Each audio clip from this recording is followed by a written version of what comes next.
एक और सवाल है, उसी में हम उसी विषय पे चर्चा करेंगे। ठीक है, उस समय तो बस गए जैसे तैसे में। अब आज वही जमीन को लेकर लोगों में इतना विवाद फैल गया है कि वो विपक्षी पार्टी आता है तो उनको हटाने लगता है वहाँ से कि तुम सरकारी ज़मीन में बसे हो, या सरकार उसको हटाने लग रही है। आप देख ही रहे हैं कि बाबा का बुलडोजर हर घर पे चल रहा है। देखिए, कुछ गांव में तो जो संपन्न वर्ग थे वो अपने ज़मीन एक्वायर किए, और कुछ ज़मीनों का एक नियम आया 1947 के बाद, एक नियम आया चकबंदी जी, जिसके पहले लगान, टैक्स, बहुत सारी चीज़ें जमा करना पड़ता था। तो उस लगान के दौरान बहुत लोग जैसे जैसे लगान जमा करते गए तैसे तैसे ज़मीनों को एक्वायर करते गए, और उस समय जो गरीब थे वो पढ़ा लिखा नहीं था, जिसकी मालियत अधिक लगती थी उसको ज़मीन कम मिलता था, और जिसकी मालियत कम लगती थी उसकी ज़मीन अधिक मिलता था। तो जो पढ़े लिखे थे वो मालियत कम लगवाते थे ताकि हमारी ज़मीन की एक्वायर ज़्यादा हो जाएगी, और हमारा समाज उसी ज़मीन को, चाहे कोई भी समाज हो जो अशिक्षित समाज है जिसको पता नहीं है कि ज़मीन का क्या है, मालियत क्या होती है, क्या नाम है वो, सिकमी क्या होती है, जो सिकमी लगती थी पहले, वो सिकमी क्या होती है। कई लोग तो ये भी कहते थे, जो छोटे वर्ग के समाज होते थे, सर मेरे चकबंदी की कोई ज़रूरत नहीं, मैं तो अपने भाई में रह लूँगा, अपने चाचा में रह लूँगा। मैं जैसे बहुत सारे लोग कहते थे कि जो संपन्न लोग थे, अरे साहब ये मेरे हर जोता हैं, इनको भी जो है इस 2 चक्का जो कुछ मालियत लगा दीजिए ताकि इनका जीवन प्रवेश हो। तो ऐसी तरीके के जो ज़मीन थी, आज के कंडीशन ये है कि आज के 2-3 कंडीशन हैं ज़मीनों में। पहले गांव में जो नियम बने हैं, जो कानून बने हैं ज़मीन के तौर पे, वो कई धाराएं, जैसे 116 है, चाहे 109 है, चाहे 34 धारा 28 धारा, बहुत सारी चीज़ें धारा बनी हुई हैं ज़मीनों में। कि अब बहुत सारे लोग तो गांव के 41-45 निकलवा रहे हैं कि उस ज़मीन का कंडीशन पहले क्या था, अब क्या है उसमें।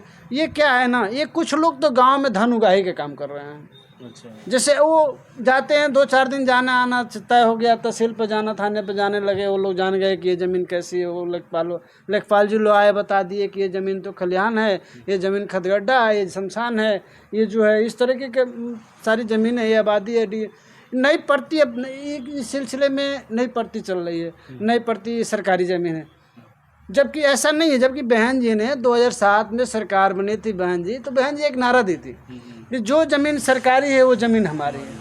वो 1985 से पहले कोर्ट ने कई बार रिक्वायरमेंट का, सुप्रीम कोर्ट कई बार ने कहा कि ज़मीनों का कंडीशन का अलग अलग नियमों फॉलो करते रहेगा। सारी कंडीशन को रद्द कर दिया गया है, सभी नियमों को बंद कर दिया गया है, सभी नियमों को कूड़ा करकट जो है बक्से में, ठंडे बक्से में डाल दिया गया है। अब लोग प्रताड़ित हो रहे हैं गाँव के। कुछ लोग तो जानते ही नहीं कि हम आबादी में बसे हुए हैं, वो जानते हैं कि हमारे नाम से है।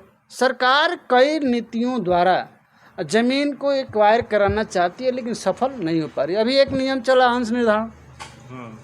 घर बैठे लेखपाल से अंश निर्धारण कर रहे हैं, पता ही नहीं चल रहा है कि एक बाप के कितने बेटे हैं, कितना अंश निर्धारण करना चाहिए, उसमें भी घालमेल हो रहा है इधर उधर।